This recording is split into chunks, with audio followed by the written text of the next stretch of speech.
Head অফিসের বড়বাবু লোকটি বড় শান্ত। তার যে এমন মাথার ব্যামো কেউ কখনো জানতো?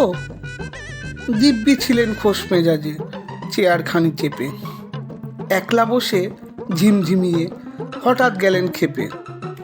আতকে উঠে হাত পা ছুঁড়ে চোখটি করে গোল, হঠাৎ বলেন, গেলুম গেলুম আমায় ধরে তোল।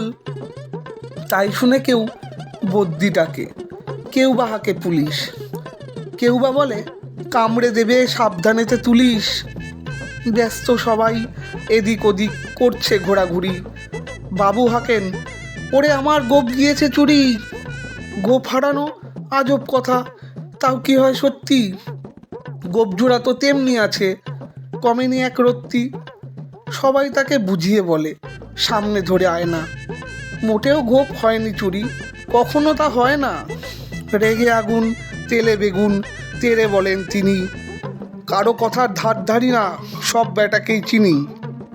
নোংরা ছেটা খ্যাংরা ঝাঁটা বিচ্ছিরি আর ময়লা, এমন গোপ তো রাখতো জানি শ্যামবাবুদের গয়লা। এ গোপ যদি আমার বলিস, করবো তোদের জবাই। এ না বলে জরিমানা করলেন তিনি সবাই। ভীষণ রেগে বিষম খেয়ে দিলেন লিখে খাতায়, কাউকে লাই দিতে নেই, সবাই চড়ে মাথায়। অফিসের এই বাদরগুলো মাথায় খালি গোবর, গোপজোড়া যে কোথায় গেল কেউ রাখে না খবর।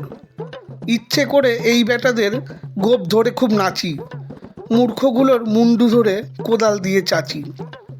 গোপকে বলে তোমার আমার, গোপ কি কারো কেনা?